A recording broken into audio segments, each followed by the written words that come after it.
দেখুন বন্ধুরা মাটনের কালারটা দেখুন কতটা সুন্দর হয়েছে। তো বন্ধুরা এইভাবে একবার হলো মাটনটা বাড়িতে বানিয়ে দেখতে পারেন, খেতে কিন্তু দারুণ হয়। আর যাকে এইভাবে সামনে কিন্তু পুজো আসছে, এইভাবে কিন্তু একবার হলেও বাড়িতে ট্রাই করতে পারেন। নমস্কার বন্ধুরা, অমৃতা অ্যান্ড কুকিং চ্যানেলে সবাইকে স্বাগত জানিয়ে আবার একটি রেসিপি নিয়ে হাজির হয়েছি। তো যে সকল বন্ধুরা আমার চ্যানেলে নতুন হয়ে আছেন তারা প্লিজ চ্যানেলটিকে সাবস্ক্রাইব করে আমার পাশে থাকবেন, আর যারা ফেসবুক থেকে দেখছেন তারা পেজটাকে ফলো করে রাখবেন।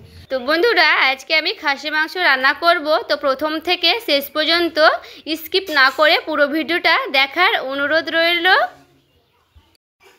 আর দেখুন বন্ধুরা আমি কিন্তু এখানে মাটন নিয়ে নিয়েছি। তো সবার আগে আমি এখানে পেঁয়াজ কেটে রেখেছিলাম, সেই পেঁয়াজ কাটাটা আমি দিয়ে দিচ্ছি। দুটোর মতো কিন্তু পেঁয়াজ কেটে রেখেছিলাম। এখানে আমি 1 চামচের মতো নিয়ে নিয়েছি জিরা পেস্ট, আর এখানে আমি নিয়ে নিয়েছি আদা পেস্ট 1 চামচের মতো, আর এখানে আমি নিয়ে নিয়েছি রসুন পেস্ট 1 চামচের মতো, এখানে আমি নিয়ে নিয়েছি লঙ্কার পেস্ট, পরিমাণ মতো দিয়ে দিচ্ছি লবণ, এখানে পরিমাণ মতো দিয়ে দিচ্ছি হলুদের গুঁড়া, এখানে আমি 1 চামচের মতো নিয়েছি কাশ্মীরি লঙ্কার গুঁড়া, এখানে আমি দিয়ে দিচ্ছি তেল। তেলটা দিয়ে খুব ভালো মতো করে কিন্তু আমি মাখিয়ে নিতে হবে এখানে। তো এখানে আমি তেলটা দিয়ে খুব ভালো মতো করে মাখিয়ে নিচ্ছি। এখানে কিন্তু হাত দিয়েও মাখিয়ে নিতে পারেন, তো আমি এখানে চামচ দিয়ে মাখিয়ে নিচ্ছি যেহেতু হাতে ঝাল লাগবে তার জন্য। তো খুব ভালো মতো করে কিন্তু আমি চামচ দিয়ে মাখিয়ে নিচ্ছি। খুব ভালো মতো করে কিন্তু আমি মাখিয়ে নিয়েছি। তো এখানে আমি ঢাকা দিয়ে রেখে দিচ্ছি। এখানে আমি কড়াই বসিয়ে নিয়েছি, কড়াই আমি দিয়ে দিচ্ছি তেল। তেলটা কিন্তু গরম হয়ে গেছে। এখানে আমি দুটোর মতো আলু নিয়েছি, তো আলুটাকে আমি হালকা করে ভেজে নেব। তো এখানে আলুটা দিতে পারেন না দিতে পারেন, তো আমি এখানে দুটো আলু দিয়েছি, তো আলু দুটোকে ভেজে নিচ্ছি। আর দেখুন বন্ধুরা আলুগুলো কিন্তু আমি লাল লাল করে ভেজে নিয়েছি, এবার আমি উঠিয়ে নিচ্ছি। বন্ধুরা কড়াইয়ে আমি অল্প কিছু তেল দিয়েছি, তো আর একটু আমি তেল দিয়ে দিচ্ছি। আমি কিন্তু এই মাংসতে একবারই তেল ব্যবহার করব। দেখুন তেলের ওপরে একটু করে চিনি দিয়ে দেবো, তাহলে কিন্তু মাংসের কালারটা খুব ভালো হবে। আর দেখুন বন্ধুরা চিনিটা কিন্তু গলে গেছে। তো এখানে আমি একটা শুকনো লঙ্কা দিয়ে দিচ্ছি, এখানে আমি তেজপাতা নিয়েছি, দেখুন দারচিনি নিয়েছি, সেই দারচিনিটাও দিয়ে দিচ্ছি। এখানে আমি একটা এলাচ নিয়েছি, সেই এলাচটাও দিয়ে দিচ্ছি। আর এখানে দেখুন মাংসটাকে যে আমি হাতে মেখে রেখেছিলাম সেই মাংসটাকে এবার আমি দিয়ে দিচ্ছি। তো দেখুন বন্ধুরা সবগুলোকে আমি দিয়ে দিয়েছি। তো দেখুন মাংসটাকে আমি একটু ভালো মতো করে নাড়াচাড়া করে নিচ্ছি।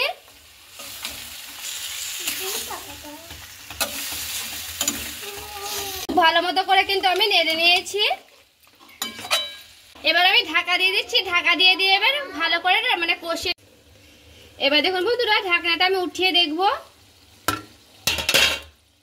তো দেখুন আমি কিন্তু 2-1 বার ভালো করে নেড়ে নিয়েছিলাম এর আগে ঢাকা উঠিয়ে। আর দেখুন আমি কিন্তু একটু জল ব্যবহার করিনি, এইভাবে কিন্তু 2-3 বার খুব ভালো মতো করে নাড়াচাড়া করে নিয়েছিলাম। তো দেখুন তেলগুলো কিন্তু ছেড়ে এসেছে। তো এইভাবে আমি আরও 5 থেকে এভাবে আরও আমি 15 মিনিটের মতো নাড়াচাড়া করে নেব ঢাকা দিয়ে। প্রায় 15 মিনিটের মতো কিন্তু আবারও আমি ঢাকা দিয়ে নাড়াচাড়া করে নিচ্ছি।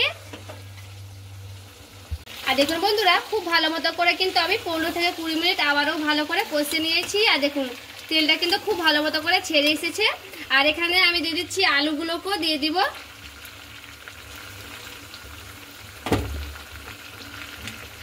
আলুগুলোকে দিয়েও আমি খুব ভালো মতো করে একটু নাড়িয়ে নেব।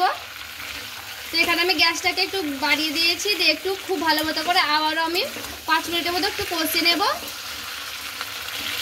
আর দেখুন বন্ধুরা খুব ভালো মতো করে কিন্তু আমি মাংসটাকে কষে নিয়েছি।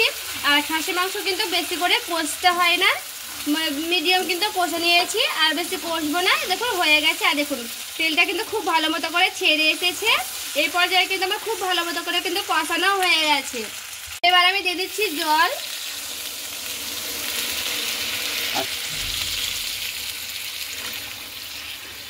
আর দেখুন জলটা কিন্তু আমি খুব ভালো মতো করে দিয়ে দিয়েছি। আর জলটা একটু বেশি রেখেছি কারণ আলুগুলো সেদ্ধ হবে আর মাংসগুলো কিন্তু খুব ভালো মতো করে সেদ্ধ করতে হবে তার জন্য। তো এই পর্যায়ে আমি কিন্তু খুব ভালো মতো করে একটু নাড়াচাড়া করে নিলাম গোটাটাইকে। এবার দেখুন জলটা আমি দিয়ে দিয়েছি, এবার আমি ঢাকা দিয়ে দিচ্ছি। ঢাকা দিয়ে খুব ভালো মতো করে আমি সেদ্ধ করে নেব। আর দেখুন বন্ধুরা আলুটাকে দিয়ে আমি খুব ভালো মতো করে কিন্তু ফুটিয়ে নিয়েছি। আর দেখুন আলুগুলো কিন্তু সেদ্ধ হয়ে গেছে। এই যে দেখুন এত বড় বড় আলু দিয়েছি কিন্তু আমি খুব ভালো মতো করে সেদ্ধ করে নিয়েছি। আর মাংসগুলোও কিন্তু আমার খুব ভালো মতো করে সেদ্ধ হয়ে গেছে। এখানে দিয়ে দিচ্ছি মিট মশলা,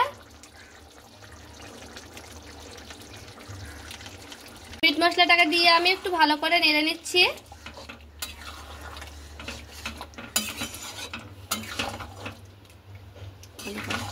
এবার আমি দিয়ে দিচ্ছি গরম মশলা।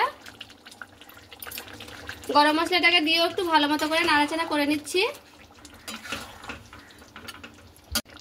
আর দেখুন বন্ধুরা, আমার কিন্তু মাটনটা পুরোপুরিভাবে হয়ে গেছে। আর দেখুন দেখতে কতটা সুন্দর কালারটা হয়েছে। দেখুন দেখতে কিন্তু খুবই সুন্দর হয়েছে। আর আমি কিন্তু বেশি ঝোল রাখবো না, এরকম কিন্তু গামাখা হয়ে থাকবে। আর এই পর্যায়ে কিন্তু আমি নামিয়ে নেব। দেখুন বন্ধুরা, মাটনের কালারটা দেখুন কতটা সুন্দর হয়েছে। কেমন হয়েছে অবশ্যই কিন্তু আমাকে কমেন্ট করে জানাতে ভুলবেন না। তো বন্ধুরা, এইভাবে একবার হলো মাটনটা বাড়িতে বানিয়ে দেখতে পারেন, খেতে কিন্তু দারুণ হয়।